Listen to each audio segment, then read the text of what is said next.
አሰላሙ አለይኩም ወራህመቱላህ። ይሄን ቪዲዮ ክርስቲያኖች አንራገም ለሚሉት ላኩላቸው። በዚህ ቪዲዮ ጠላቶቻችን በሚሏቸው ላይ በሙስሊሞች ላይ ምን ያክል እንደሚራገሙ ፌሮ ይግባባቸው እንደሚሉ አሳያችኋለሁ። ተመልከቱ።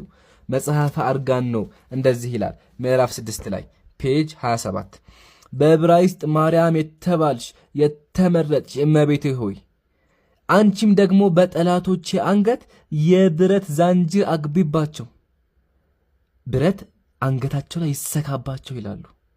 የመለከታቸውን ድምፅ አክብጁ፣ ደንቆሮም አድርዩ። እርሳቸውንም በቀፎ በቅርጨት በእግር ብረት እሰሪያቸው፣ በእግራቸው ወጥመድ፣ በከንፈራቸው ልጓም፣ በአፍንጫቸው ጉንፋን ላኪባቸው።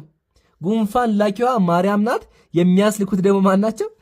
ክርስቲያኖች ናቸው። እንቀጥል። እሳት፣ ብርድ፣ ረሃብ፣ ቸነፈር ይፍጃቸው እያሉ ለዘላለም አሜን ይጸልያሉ። አያችኋ? ይሄን መጽሐፍ ይዘው ጉንፋን የያዛቸው ሙስሊሞች ጠላቶቻችን ጉንፋን የያዛቸው እያሉ ከዛ እኛ እኮ አንራገምም መጽሐፋችን የሚለው የረገሟችሁ መርቁ ነው ይላሉ። ታዲያ ይሄ መጽሐፍ ምን እናድርገው? ይሄ እኮ በየቀኑ የሚጸለይበት መጽሐፍ ነው። ወገኖቻችን ምን ትላላችሁ?